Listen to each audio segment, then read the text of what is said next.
Good morning दोस्त, welcome to my YouTube channel standard टेक्शन। जो आज तारीख 6 जून। आज मैं आपको यहाँ पर राजस्थान समाचार पत्र की संपादकीय 80 से प्रति मिनट की गति में बोलूँगा। अगर आप हमारे चैनल स्टैंडर्ड टेक्शन जो में पहली बार आए हैं तो चैनल को सब्सक्राइब कर लीजिए। वीडियो पसंद आए इसे लाइक करें और शेयर करें।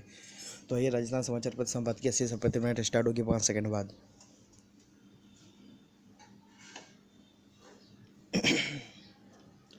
स्टार्ट।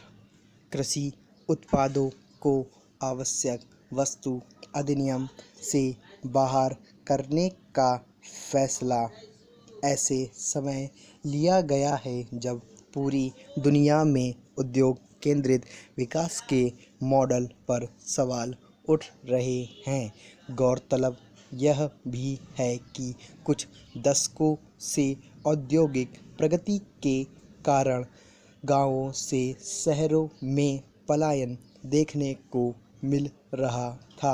अब अचानक कोविड-19 संक्रमण के कारण बड़ी संख्या में प्रवासियों के गांवों की ओर लौटने का सिलसिला चल पड़ा है। माना जा रहा है कि देश को आत्मनिर्भर बनाने के निर्माण में अर्थव्यवस्था को मजबूत करना जरूरी होगा। चिंता यह भी है कि ग्रामीण अर्थव्यवस्था को पुनः पटरी पर लाने के लिए भी पूंजी की जरूरत होगी, जो गांवों के पास नहीं है। ऐसी परिस्थिति में कृषि उत्पादों को आवश्यक वस्तु अधिनियम से आज़ाद करने का फैसला कई अर्थों में महत्वपूर्ण है। एक नज़र में माना जा रहा है कि फैसला किसानों के लिए फ़ायदेमंद होगा, क्योंकि उन्हें अपनी उपज के लिए बाज़ार खोजने की आज़ादी मिलेगी और उसके भंडारण में भी समस्या नहीं आएगी। करीब 50 सालों से किसान इसकी मांग कर रहे थे। किसान ही एकमात्र ऐसा उत्पादक था जिसे अपने उत्पादों की कीमत तय करने का अधिकार नहीं था। आम लोगों को सस्ते में खाद्य सामग्री उपलब्ध कराने और जमाखोरी रोकने के उद्देश्य से ज़्यादातर कृषि उत्पादों को वर्ष 1955 में बने आवश्यक वस्तु अधिनियम के दायरे में रखा गया था।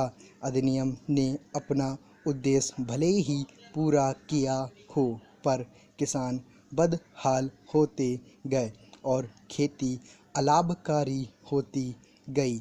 हालांकि इसके लिए सिर्फ यह अधिनियम जिम्मेदार नहीं है। अब यह विचार करने योग्य है कि कृषि उत्पादों को आवश्यक वस्तु अधिनियम में रखने के जो तर्क दिए गए थे उनका क्या होगा। पहला और मुख्य उद्देश्य तो यही था कि देश दुनिया के गरीब से गरीब व्यक्ति को भी जीवन के लिए जरूरी भोजन मिलने में परेशानी ना हो। उन्हें मुख्य खाद्य सामग्री जैसे अनाज, दालें, तेल, आलू, प्याज इत्यादि न्यूनतम मूल्य पर उपलब्ध हो सके। जब किसान अपने उत्पादों की कीमत बाजार में मांग आपूर्ति के नियमों से संचालित होकर तय करेगा और भंडारण की भी कोई सीमा नहीं होगी, तो क्या अन्य उपभोक्ता वस्तुओं की तरह भोजन भी काफ़ी महंगा नहीं हो जाएगा। इसकी पूरी आशंका है कि जमाखोरी भी बढ़ेगी। भले ही वह भोला भाला किसान ना करे, पर बाजार में जमाखोरी की कोई कमी नहीं है। आवश्यक वस्तु अधिनियम के दायरे में होने के बावजूद हम समय समय पर इस बात के साक्षी रहे हैं कि किस तरह जमाखोरों ने आलू, प्याज, या दालों की किल्लत पैदा कर मुनाफा कमाया है। अधिनियम के दायरे से बाहर होने पर क्या ऐसा नहीं होगा? इसके अतिरिक्त दूसरा खतरा है खेती के काम में अशुभ निवेश का, यानी ऐसा निवेश जिसका उद्देश्य किसी भी तरह सिर्फ मुनाफा कमाना होता है।